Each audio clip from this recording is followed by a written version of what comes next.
Never outshine the master. Judgment. Always make those above you feel comfortably superior. In your desire to please and impress them, do not go too far in displaying your talents, or you might accomplish the opposite.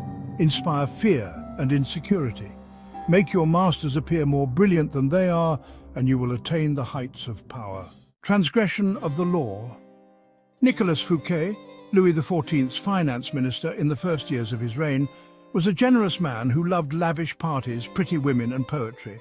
He also loved money, for he led an extravagant lifestyle.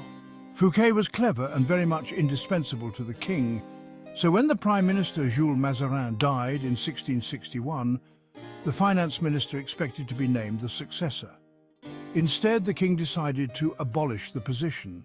This and other signs made Fouquet suspect that he was falling out of favour, and so he decided to ingratiate himself with the king by staging the most spectacular party the world had ever seen.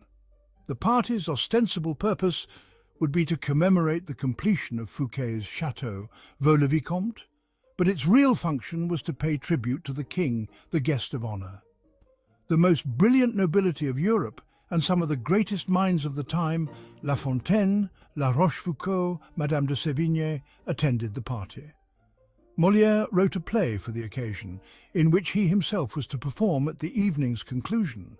The party began with a lavish 7-course dinner featuring foods from the Orient never before tasted in France, as well as new dishes created especially for the night.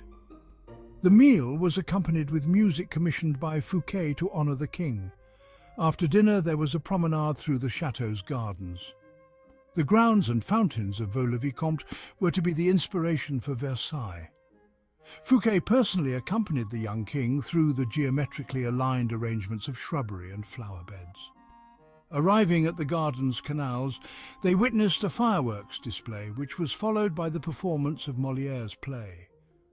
The party ran well into the night, and everyone agreed it was the most amazing affair they had ever attended. The next day, Fouquet was arrested by the king's head musketeer, D'Artagnan.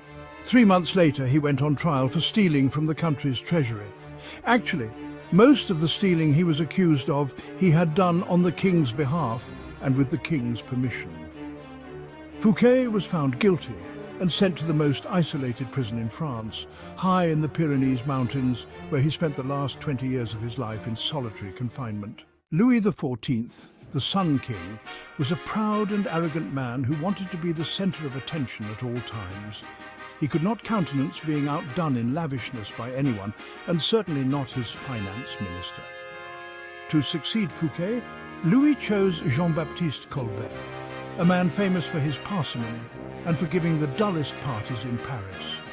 Colbert made sure that any money liberated from the treasury went straight into Louis's hands. With the money, Louis built a palace even more magnificent than Fouquet's, the glorious Palace of Versailles.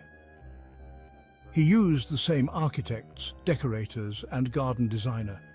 And at Versailles, Louis hosted parties even more extravagant than the one that cost Fouquet his freedom. Let us examine the situation. The evening of the party, as Fouquet presented spectacle on spectacle to Louis, each more magnificent than the one before, he imagined the affair as demonstrating his loyalty and devotion to the king. Not only did he think the party would put him back in the king's favour, he thought it would show his good taste, his connections, and his popularity, making him indispensable to the king and demonstrating that he would make an excellent prime minister. Instead, however, each new spectacle, each appreciative smile bestowed by the guests on Fouquet made it seem to Louis that his own friends and subjects were more charmed by the finance minister than by the king himself, and that Fouquet was actually flaunting his wealth and power. Rather than flattering Louis XIV, Fouquet's elaborate party offended the king's vanity. Louis would not admit this to anyone, of course. Instead, he found a convenient excuse to rid himself of a man who had inadvertently made him feel insecure. Such is the fate, in some form or other, of all those who unbalance the master's sense of self, poke holes in his vanity, or make him doubt his preeminence. When the evening began, Fouquet was at the top of the world. By the time it had ended, he was at the bottom.